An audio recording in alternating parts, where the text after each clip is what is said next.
Hello, welcome back to my channel. ഇന്ന് നമ്മൾ തയ്യാറാക്കാൻ പോകുന്നത് തണ്ണിമത്തൻ. നമ്മൾ അകമൊക്കെ കഴിക്കുമല്ലോ, മാംസളമായിട്ടുള്ള ഭാഗം. അതിൻ്റെ തൊണ്ട് വെച്ചിട്ട് നമുക്കൊരു മുളോഷ്യം വെക്കാം. അതെങ്ങനെയാണെന്ന് നോക്കാം. ഈ ചുമന്ന തുമര മസൂർ ദാൽ എടുത്തു, 2 കഷ്ണം തൊണ്ടെടുത്തു, ഒരു പച്ചമുളക്, ഇനി സ്വല്പം കറിവേപ്പിലയും, ഒരു നുള്ള് കായപ്പൊടി, ഉപ്പും, പച്ച വെളിച്ചെണ്ണ, ഇത്രയും മതി. ആദ്യം നമുക്ക് ഈ തണ്ണിമത്തൻ്റെ വലിയ കരിന്തൊലി അങ്ങ് കളയണം. ഇങ്ങനെയുള്ള തൊലി നമ്മളങ്ങ് കളയണം. ഇനി നമുക്കിതിങ്ങനെ അരിയാം.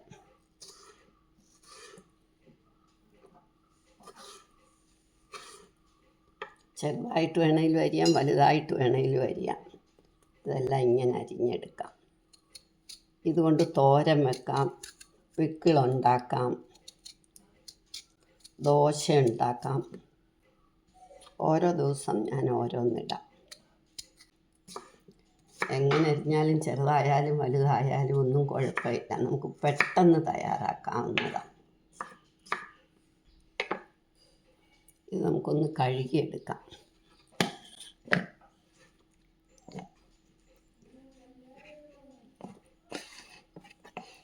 ഇതും ഈ മസൂർ ദാലും കൂടെ നല്ല വൃത്തിയായിട്ട് കഴുകിക്കൊണ്ട് വരാം.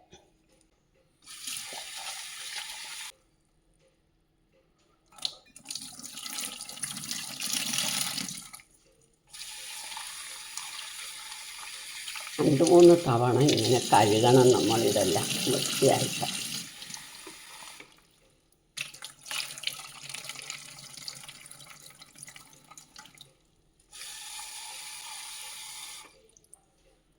ഇനി നമുക്ക് കുക്കറിലോട്ടിടാം.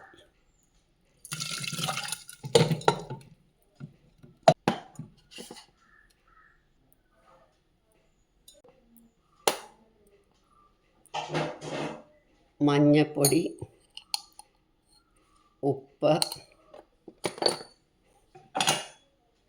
പച്ചമുളക് ഇട്ടല്ലോ. ഇനി ഒരു 3-4 വിസിൽ കേൾക്കണം.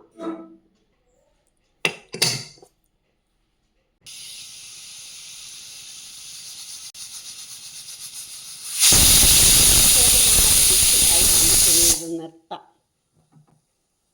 തണുക്കട്ടെ, എന്നിട്ട് തുറക്കാം. ഇത് തണുത്തപ്പം നമുക്ക് നോക്കാം.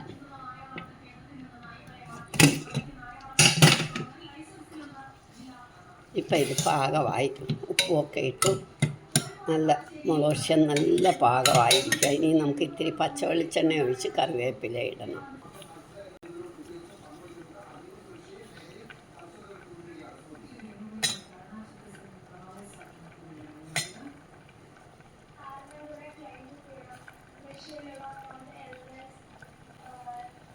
നമ്മളുടെ മുളോഷ്യം റെഡിയായി. ആരും തണ്ണിമത്തൻ്റെ തൊണ്ട് കളയണ്ട. മുളോഷ്യം വെക്കാം, തോരൻ വെക്കാം, അരിയുടെ കൂടെ അരച്ചിട്ട് ദോശ ഉണ്ടാക്കാം. ഇനി നമുക്ക് സെർവിങ് ഡിഷിലേക്ക് എടുക്കാം. നമ്മളുടെ മുളോഷ്യം റെഡിയായി.